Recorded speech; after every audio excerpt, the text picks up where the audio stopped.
Kia Sportage. The first gen had the convertible. The second gen looked slightly better than a Pontiac Aztek, maybe? The third gen looked like a knockoff Acura ZDX. And the fourth gen design that we have now is kind of like a worn t-shirt compared to its gorgeous Seltos and Sorento siblings. Well, finally Kia has spilled the beans on this impressive looking 5th gen Sportage. Now we're at the Kia News Center. This is their global page. There is nothing on the American page as of yet. But Kia presents all new Sportage Ultimate Urban SUV. And we got images from them a few weeks ago. And it's a very good looking SUV. It definitely looks better than the Tucson in my opinion in every single way. So this would be the way I would go just based off of looks over its Hyundai brother. Now, there's a bunch of information or highlights here, but let's get into the images and I'll go over some of those highlights because this article is massive.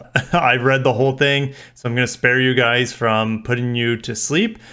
So I'll go over what those highlights are in a little bit. Let's go over the images and we'll go over the powertrains and some of the new technology in this vehicle as well. Here we are. So this is one of the images that was shared a couple weeks ago. So we know what it looked like and it's a very good looking SUV. Boomerang, a daytime running light. So you have the Tiger Eye nose, which is definitely a departure from the current generation. These are probably the 19-inch wheels. Those are the range topping wheels. You can also get 18s and the base are going to be 17-inch wheels. The downfall of this design, in my opinion, is the wraparound of these exhaust tips. I mean, you can see there's no exhaust tips. I just don't like how it comes around. And it's the Koreans right now are making pretty good designs, but there's always one or two pieces on it to me that just doesn't need to be there. And for me, that's this rear bumper piece. The rest of it I can deal with and I think looks pretty good. The taillights, the headlights, the roof line, the window trim, I think it all looks pretty good. But that rear bumper piece, just like on the Santa Fe that I reviewed, the calligraphy, that front bumper piece at the very bottom it doesn't need to be there. The first time we've seen these wheels in this color as well. You can see the pano roof on there. Is this a really gorgeous looking vehicle? Now we also got new images of the interior and this screen is curved. So you have dual 12-inch screens. I don't know if that's standard or not. You have a 12-inch infotainment screen. You also have a 12-inch instrument cluster behind the steering wheel. And then you can see the climate control here. We'll zoom in. This to me looks like a volume knob and then also your tuning knob here. And then all your radio stations. So I like how they give you plenty of radio buttons, which the lack of a tuning knob drives me nuts in modern cars, let alone a volume knob. I don't want to go down that route. But you can just see fan control. It's touch sensitive for sure, and it doesn't look like you have that many options here for your climate control. So it looks like most of it is going to be probably done in screen. So that's kind of unfortunate. Now, more climate control options here, heated and ventilated seats, heated steering wheel. Here's your drive knob. You can also see the Harman Kardon stereo, which they don't mention in the press release, but your drive knob, reverse, neutral, drive, and then you press the button in the middle for park. Your start button, start and stop button is over here.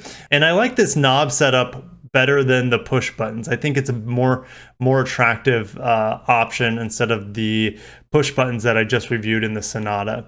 But yes, this is going to be based on the same platform as the Sonata. It's called the N3 platform. The Santa Fe's on that as well, the Santa Cruz, etc., etc., etc. Nearly all of their best-selling vehicles here in the United States is based on the N3 platform. Here are your driving modes. And I believe that's how you select the new mode, which is called terrain mode. So yes, you have terrain select in this vehicle as well as your normal driving modes on any other Kia or Hyundai product. You have the 360 camera button here as well as the parking assist. Speaking of new safety features, there is going to be blind spot collision avoidance system. It'll alert you, but if you continue to merge, the vehicle will prevent you from merging if there is an obstacle or a vehicle in your blind spot. And there's also the blind spot view monitor, like I had in the Santa Fe calligraphy. There's also smart parking. You can move the car forward and back with the key fob. What else? There's also e-handling on the hybrids. So the hybrids will be getting a unique handling system. They don't really expand upon it much in the press release.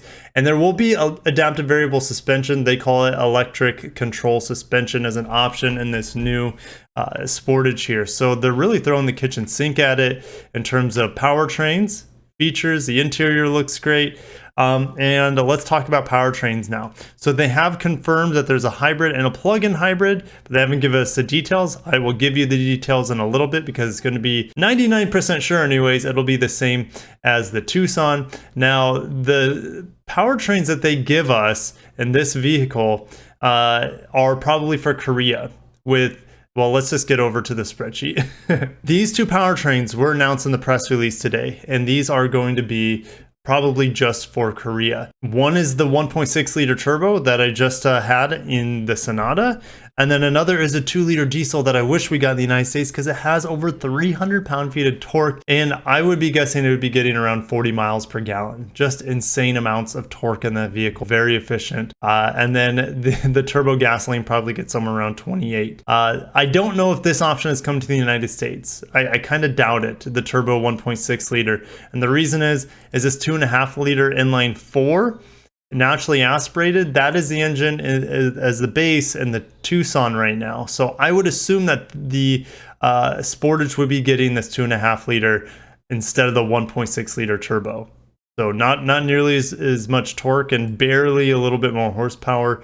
And I don't expect us to get the 7-speed dual clutch and definitely not the 6-speed manual transmission. Now the hybrids were mentioned, but they weren't detailed in the press release. Well, like I said, I'm almost positive they're going to be the exact same that we see in the Tucson hybrid and plug-in hybrid. And those are both 6-speed automatic transmissions. The non-plug-in hybrid gives you 226 horsepower and 258 pound-feet of torque and 36 miles per gallon, or somewhere around there. I don't think EPA numbers have been communicated yet on the Tucson hybrid, but that's what I'm expecting. Now there's also the plug-in hybrid of the 1.6 liter turbo with a 6-speed automatic. You're supposed to be able to get a little bit more horsepower compared to the normal hybrid and 32 miles of range out of this 13.8 kilowatt hour battery. 32 miles of range, that is a really nice amount.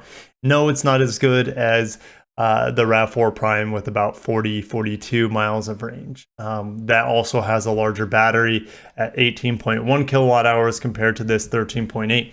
But as a result, it should keep the price down a little bit more on this plug-in hybrid. So you might be able to get into this for as low as $32K. Kia likes to have sport options, right? We have the Kia Stinger. They mentioned the EV6 has a GT. What if they make a GT Sportage? Well, I guess it's possible. We're just having fun here. They can put the 8-speed dual clutch that was just in the Santa Fe Calligraphy that I reviewed. And 276 horsepower out of the 2-liter turbo and 289 pound-feet of torque. Miles per gallon is not going to be good, but anything's possible. But I just felt like sharing all the potential powertrains. These are almost positive. So these powertrains right here are more than likely the ones coming to us here in the United States. And in terms of when it's coming, we don't know. We just know it's later this year. And the Kia Sportage yearly sales right now have been really good. You can see ever since 2013, it's just been rising. Now, here is when they released the new generation, the 4th generation. And then here in 2021, at the back end, you're going to see the sales spike again. The sales right now in the industry are crazy. At the first half of the year, it sold over 52,000 units. So we're looking here in 2021 to maybe get close to 100,000 units, which would be the best selling ever for a Sportage.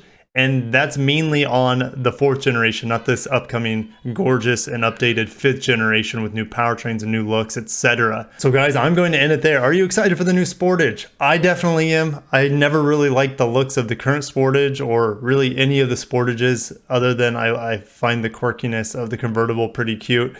Other than that, like, the Sportage has never spoken to me. This new generation definitely does in a lot more ways than any of the previous generations. Smash the like button if you enjoyed today's video. Subscribe for more Korean, Japanese, auto news, a little bit of Volvo in there. I'll see you guys in the next video. Take care of yourselves and peace out.